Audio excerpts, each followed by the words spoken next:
teman-teman Ngawi saya nilai dari segi konsep sudah betul, tidak ada yang salah.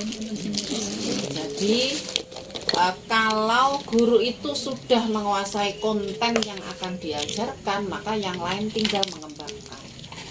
Jadi menurut saya seperti itu Bu Iswarini. Yang saya nilai ketika mengajar itu bukan urutannya harus begini itu kan situasional. Kita guru sudah sangat paham lah. Itu bagi saya tidak masalah, tetapi tidak salah konsep. Dan itu alhamdulillah dari beberapa guru yang melaksanakan on itu tidak ada yang salah konsep, sehingga tinggal ya mengembangkanlah sesuai dengan kondisi setempat. Dan yang jelas yang sudah disyaratkan di AKM adalah pengembangan literasi dan numerasi. Nah, bagi guru-guru yang seangkatan saya, misalnya Bu Iswarini, Pak Yakti, Pak Padi, itu mungkin untuk belajar lagi ke hal-hal yang seperti itu ya mungkin apa ya, yang namanya konsep sudah lama itu ya mancepnya kan yo dalam, dan untuk membongkar itu kan juga tidak sesuatu yang mudah. Tapi bagi guru-guru muda seperti Bu Siti, Bu Hesti, Pak Rohmat, itu harapan saya memang harus mulai untuk mengembangkan literasi dan numerasi. Salah satunya kalau ngajarkan praktek tidak boleh untuk memberikan petunjuk praktek, dan itu beratnya. Kita itu dari segi waktu, guru itu mengatur waktu untuk supaya pas selesai materinya, babnya ya kita sudah melaksanakan ulangan, bahkan ulangan perbaikan itu kita tuh sebenarnya sudah ngepres sekali karena banyak dipotong oleh kegiatan-kegiatan luar, baik itu madrasah maupun kementerian. Nah, ketika kita akan melaksanakan praktek, padahal kita tidak boleh memberikan petunjuknya, siswa itu diajari untuk mencari sendiri, kemudian mengajukan ke kita semacam proposal itu. Nah, begini ini saya bener apa enggak? Nah, itu kan berarti kita butuh waktu di luar jam ngajar kita. Nah, mungkin itu kita itu yang memang lebih butuh energi untuk mengembangkan literasi dan numerasi, termasuk ketika pembuatan soal itu tidak hanya sekedar hot. Literasi numerasi itu tidak selalu hot soalnya untuk mengajarkan literasi dan numerasi. Kendala-kendala kita dikala kita menerapkan on di sekolah. Ya, kalau saya menerapkan on tentang self volta, ya, kelemahannya atau apa yang saya rasakan yaitu waktunya sangat kurang sekali. Ini kendalanya ya sama seperti Bu Yuli tadi, kalau kita itu menyiapkan praktek itu mungkin seminggu belum kelar. Ya. Terus kemudian di situ karena juga di sekolahan Mantiga itu enggak ada labnya, sehingga iya jadi ngalor ngidul, enggak laboran saya kira enggak begitu berpengaruh. Ruang labnya kan dijadikan kelas, sehingga saya harus mengumpulkan bahan ini kan ini gitu. Dan kebetulan kalau alat dan bahan alhamdulillah cukup lengkap. Ya, yang tidak lengkap itu ya karena tempatnya yang digunakan kelas, sehingga untuk menyiapkan itu seminggu lebih persiapannya. Kemudian prasyaratnya di self volta itu anak kan deret voltanya paling enggak dia juga harus hafal betul, harus menguasai dari deret volta. Kebetulan anak belum begitu menguasai. Ya. Terus kemudian tentang anak itu ke bahan kimia itu rasanya megangnya itu takut gatel, takut meledak. Nah, itu pengetahuan tentang itu, tentang bahan yang akan kita gunakan untuk praktek itu kita sampaikan kepada anak, seharusnya seperti itu. Karena anak takut itu. Kemudian motivasi anak juga sendiri. Saya ditanya, Bu, jenengan kok repot harus sibuk, kesel banget, itu apa Bu? Ini akan praktek teori tentang cara membuat batu baterai. Nandang tuku ae Bu. Maaf Bu, saya cari PS. Lah kowe lho timbangane ngelokne aku ngono. Kowe saiki wis gak usah sekolah, jare tuku apa piye? Ya enggak Bu, gak dapat sangu.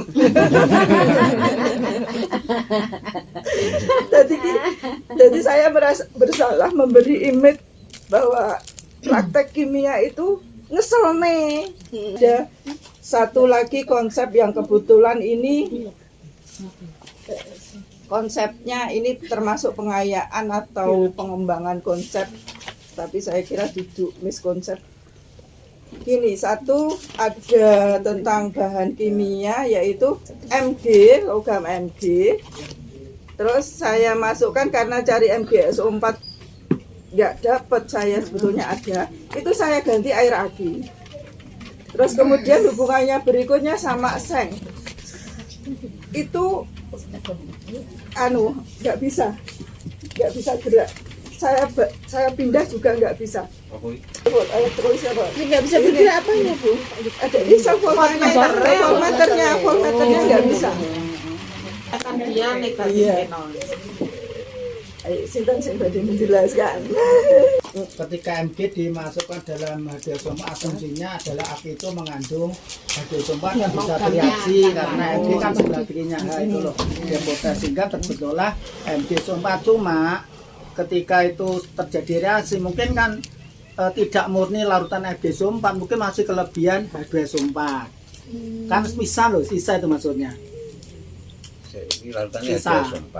Iya, Larutannya arah. dikasih Mg kan terjadi reaksi Mg-SO4 plus H2 itu loh. Nah, ketika terjadi reaksi mungkin nggak tidak saling menghabiskan. Jadi asam sulfurnya itu mungkin nggak habis. Padahal ketika terjadi sel volta kan tidak ada zat lain kecuali Mg dalam Mg-SO4, Zn dalam Zn-SO4. Cuma di situ ada sisa asam sulfatnya H2SO4 yang mungkin tidak habis. Atau Tidak terbentuk sesuai dengan perbandingan. tidak terbentuk karena juga terbentuk H2. Kalau H2 itu mungkin faktornya dikit, cuma itu tadi yang menurut saya itu masih ada kelebihan H2SO4 di situ sehingga itu tidak terjadi namanya aliran elektron ya dari yang Elektronnya nggak ada ke bisa katoda. ngalir. Ya, kelebihan dari asam sulfat di situ. Nek misalnya teorinya Pak, saya sampaikan Pak tadi, Mg itu ketika dengan H2H plus tadi akan bereaksi membentuk MgSO4, ya kan? Nah, ketika sudah membentuk MgSO4, berarti kita sudah tidak berpikir tentang air aki, tetapi larutannya adalah MgSO4, sehingga anoda katodanya jadi berubah.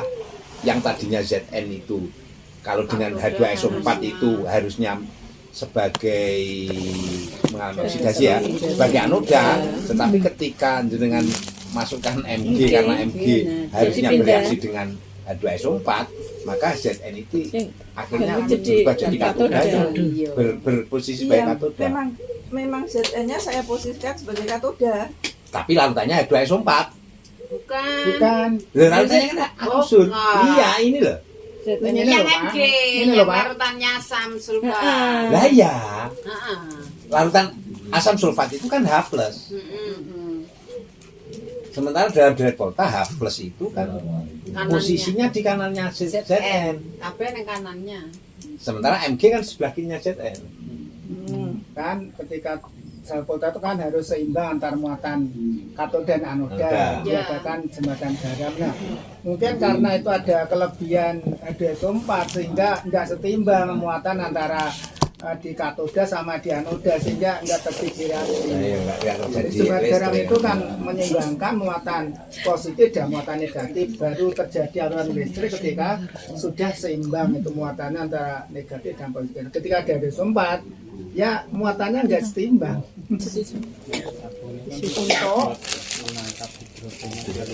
Kan masing-masing sistem itu punya potensi. Ya, masing-masing logam punya potensi setelah dibandingkan dengan elektroda asam. Terus kemudian kan dilarutkan elektronnya. Terus kan kalau batu baterai lah, batu kan batu baterai. Itu kan sing Zn Dua kan itu juga ya. Itu kan juga dua zat. Zn sebagai anode, Iya, kan ada yang berfungsi sebagai anoda, ada sebagai yang berfungsi sebagai katode. katode. Katodenya Ada. kan itu Mn sama NH4OH itu. Larutan tuh itu bener. Iya, itu larutan. Jadi sing arep diukur beda potensial. Itu sengnya itu. Seng sama Seng yang keluar itu. seng sama larutannya Itu ini. kan menjadi elektrodenya Iya. sama yang di tengah. Terus itu grafitnya itu sebagai elektrodenya. Tapi aslinya yang diukur beda potensinya kan antara larutan dengan sengnya. Iya nama mboten. Ya, Iya. bukan karbonnya. Iya. Kan. Bukan. Berarti nek di Itu MG MN-nya karo MN-nya larutannya dengan Nah, NH3 itu kan larutannya NH3 ya udah ya. NH4 NH4OH. Kayak NH4Cl kan. Itu kan yang diambil kan sebenarnya NH4Cl itu kan NH3 tambah H plus.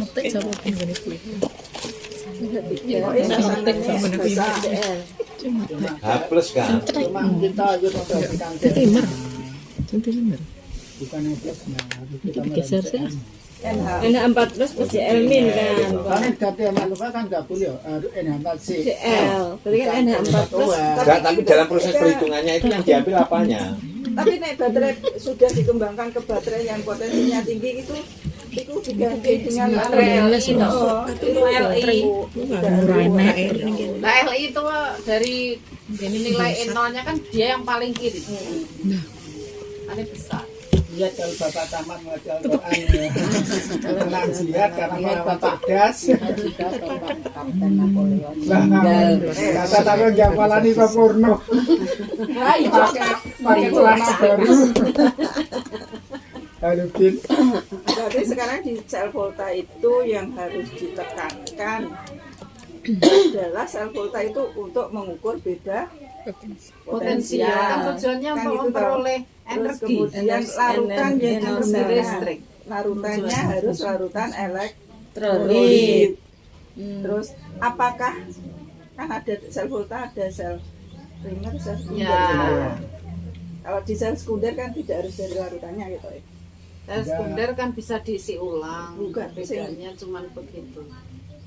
Bukan PB, soalnya PB dalam PB Sompa. Itu juga PBS Sompa. Kan berarti juga elektrolit. Terus kemudian kalau percobaan itu loh, apakah harus dari bahannya itu tadi bisa terpecahkan dengan kasus saya Ya keterbatasannya lebih terbatas lagi kondisi saat ini. Sudah tempatnya tidak di tempatnya. Kalau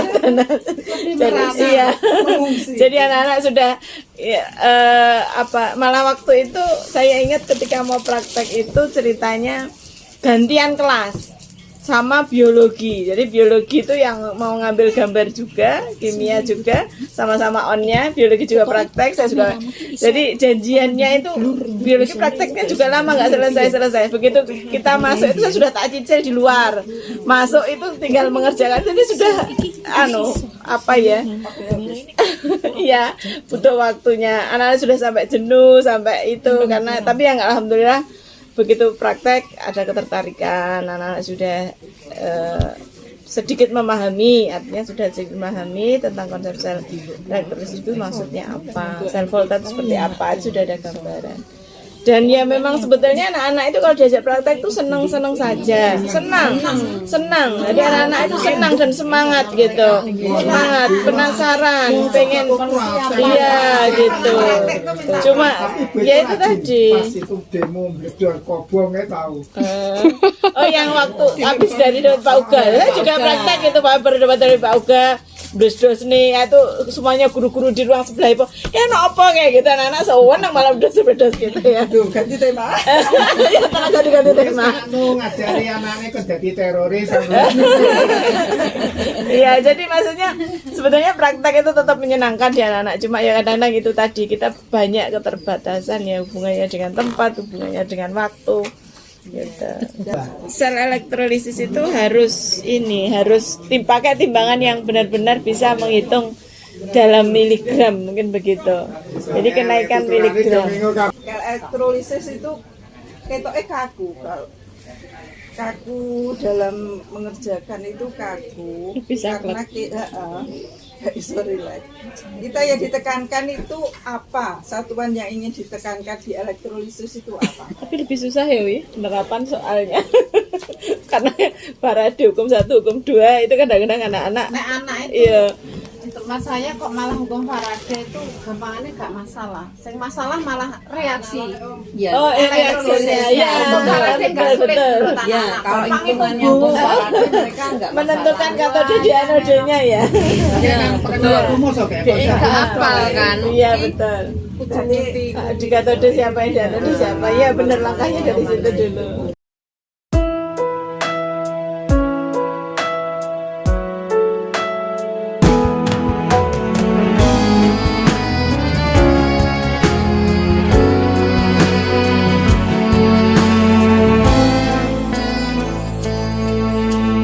Ku sadari semua yang ku ingin bukan yang terbaik yang kau beri, tak selalu jadi keinginan hati.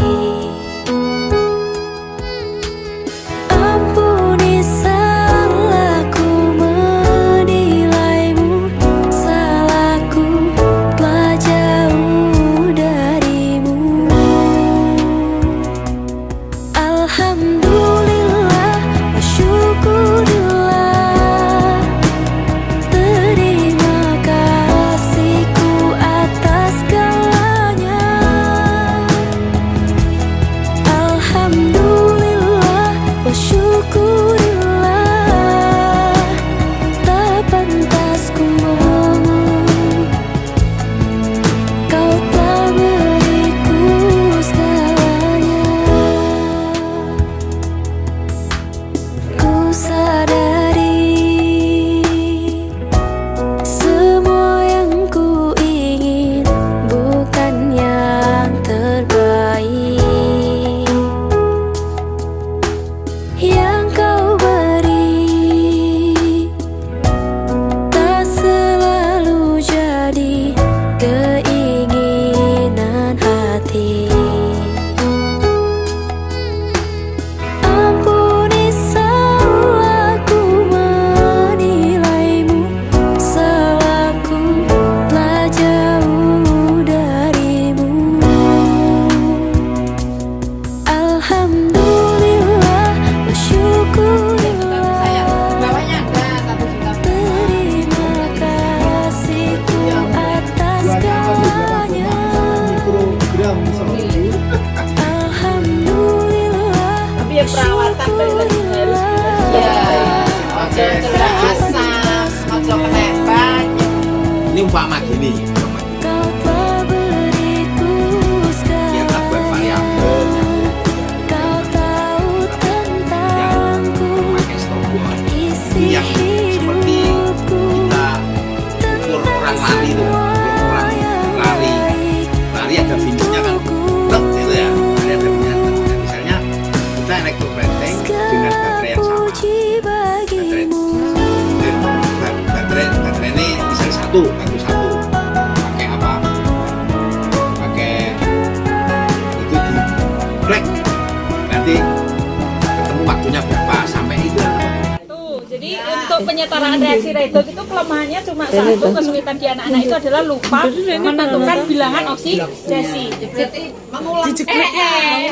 Memang harus begitu. Harus saran.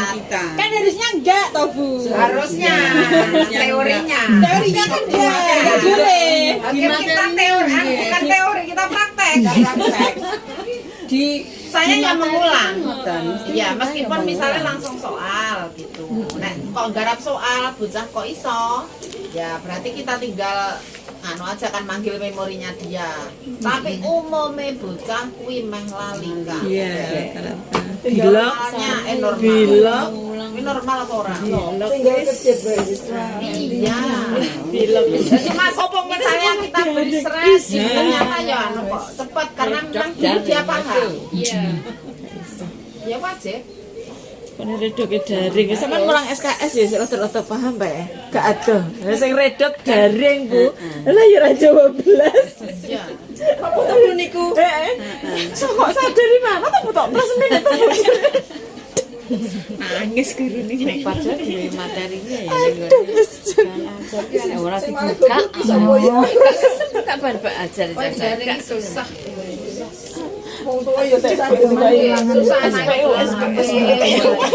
Susah di anak saya. Tapi waktu di MAN 4 itu sebenarnya tidak ada persiapan dari saya tuh.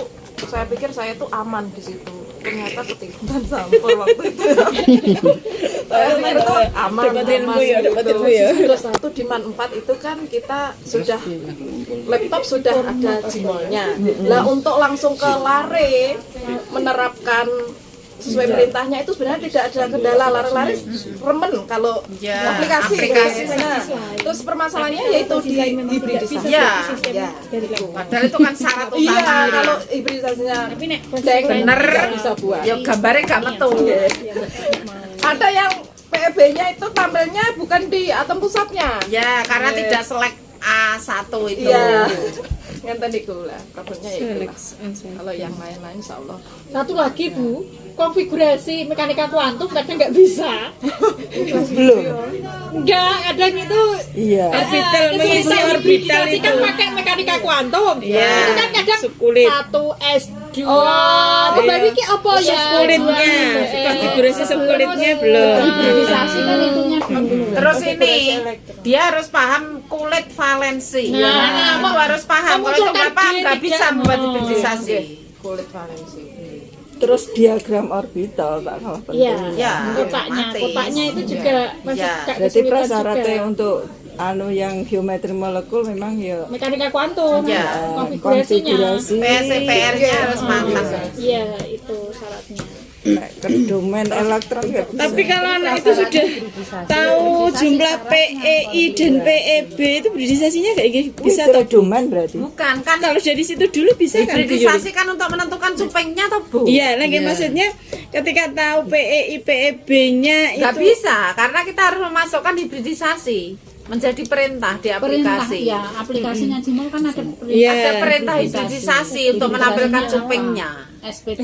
Oke. Ya, itu bahasa. Gini, Nanti ada maksudnya berapa Ya, kali. maksud saya gini, contoh nggih, ada polihedra dan Nggih. sebagainya itu. untuk hibridisasinya kan misalkan kalau ada AX4 begitu nanti langsung hibridisasinya SP3 ngaten kan bisa nggih? Nah, kalau senyawanya dikenal, kalau di latihan Jimol itu kan banyak yang senyawa tidak dikenal umum. Misalnya H3 itu kan umum, Nggih. H2O umum.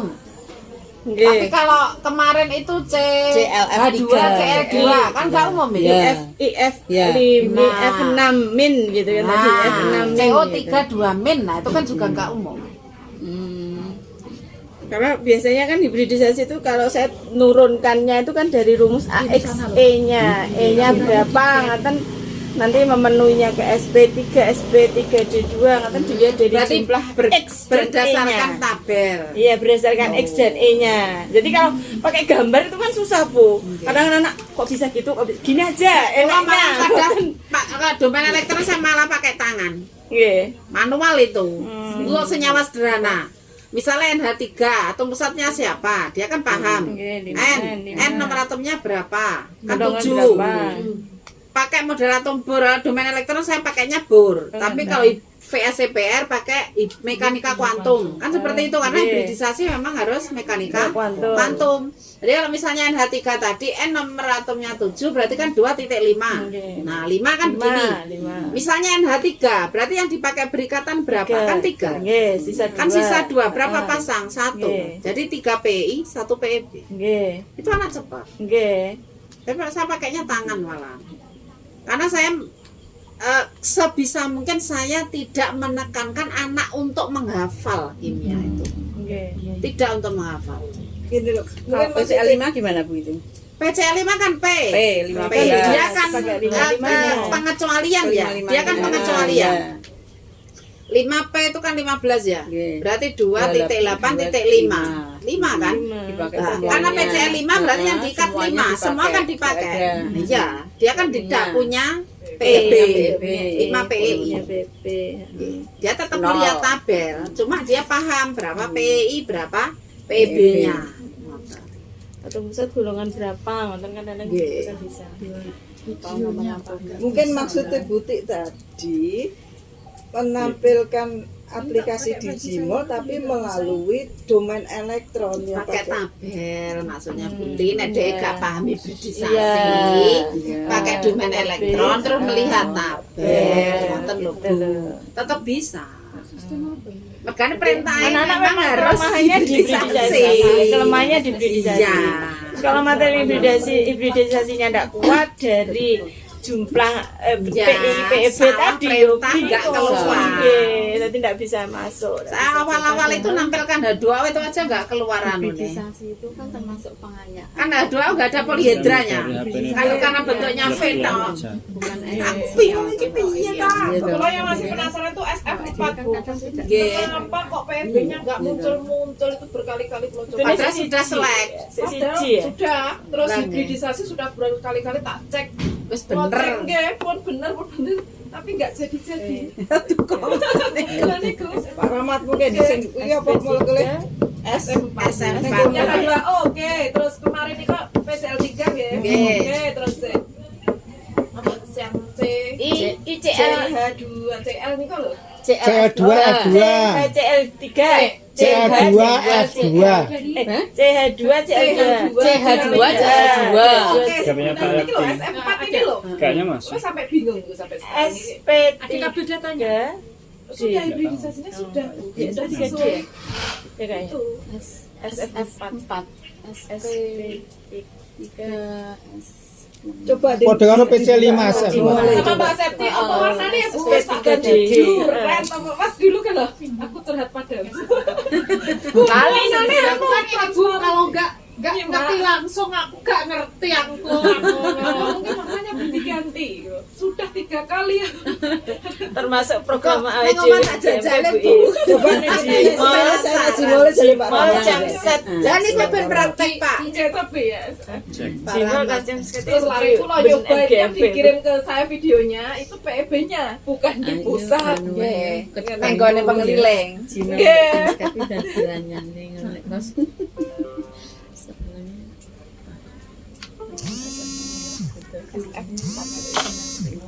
Nah, itu kita akan fisika ya, ketemu Alhamdulillah. Amin. Acara untuk introspeksi dari UP geometri, kemudian UP elektrokimia sampai kimia karbon selesai. Alhamdulillah.